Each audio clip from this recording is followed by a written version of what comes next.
கண்ணுக்குள் நிலவு அப்படின்னு ஒரு விஜய் படம் ஒரு படம் இருக்குது. தேடி பிடிச்சி பாருங்கள். விஜய் ரொம்ப ஆழமாக நடித்த படங்களில் அது மிக முக்கியமான ஒரு படம். இயக்குனர் ஃபாசில் அவர்களுடைய இயக்கத்தில் வெளிவந்த படம். எனக்கு என்னமோ அந்த படத்தை பார்க்கும்போது இது என் பொம்மைக்குட்டி அம்மாவுக்கு படத்தினுடைய பார்ட் 2வாக இருக்குமோ அப்படிங்கிற மாதிரியே எனக்கு தோணும். அதனுடைய தொடர்ச்சியாக இருக்கிற மாதிரியே தோணும். நிறைய ஒற்றுமைகள் நான் பார்க்குறேன். இதுவும் கொஞ்சம் உளவியல் சம்மந்தப்பட்ட ஒரு சிக்கலை சந்திக்கக்கூடிய கதாபாத்திரங்களை கொண்ட படம் தான்.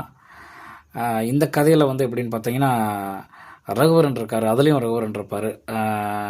ரகுவரனுடைய மனைவிக்கு சித்த சுவாதீனம் இல்லாமல் இருந்ததாகவும், அவங்கள காப்பாற்ற முடியாமல் அவங்கள தவற விட்டதுக்கு பிறகு அப்படிப்பட்ட சூழ்நிலையில் யாரையும் விட்டுறக்கூடாது அப்படிங்கிறதுக்காக தான் அவர் விஜயை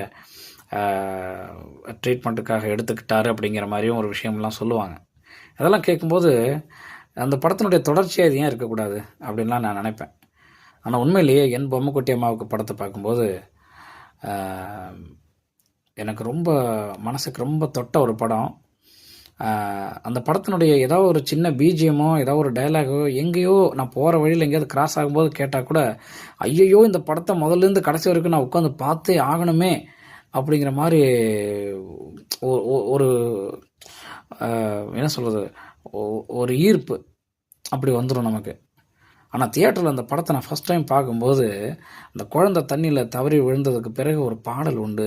படத்தினுடைய டைட்டில் கார்டு வரும்போது அந்த பாட்டு வரும். கண்ணே நவமணியே அப்படின்னு இசைஞானி பாடுவார். அப்போ அந்த பாட்டு கேட்கும்போது நான் தேம்பி தேம்பி அழுதுருக்கேன். அப்படியே இப்போ ஞாபகம் நிறைய பாடல்களுக்கு அப்போ நான் அழுதுருக்கேன். ஆனால் இன்றைக்கி யோசித்து பார்க்கும்போது இன்றைக்கும் அந்த பாட்டு கேட்கும்போது அதே அழுக தான் வருது. அப்போது என்னென்னா, அந்த பாடலுடைய தரமும் மாறல, என்னுடைய ரசனையிலையும் எந்த விதமான பின்னடைவும் வந்துடல. ஸோ நான் ஒரு நியாயமான விஷயத்துக்கு தான் அன்றைக்கி அழுதுருக்கேன் அப்படின்னு பெருமைப்பட்டுக்கலாம்.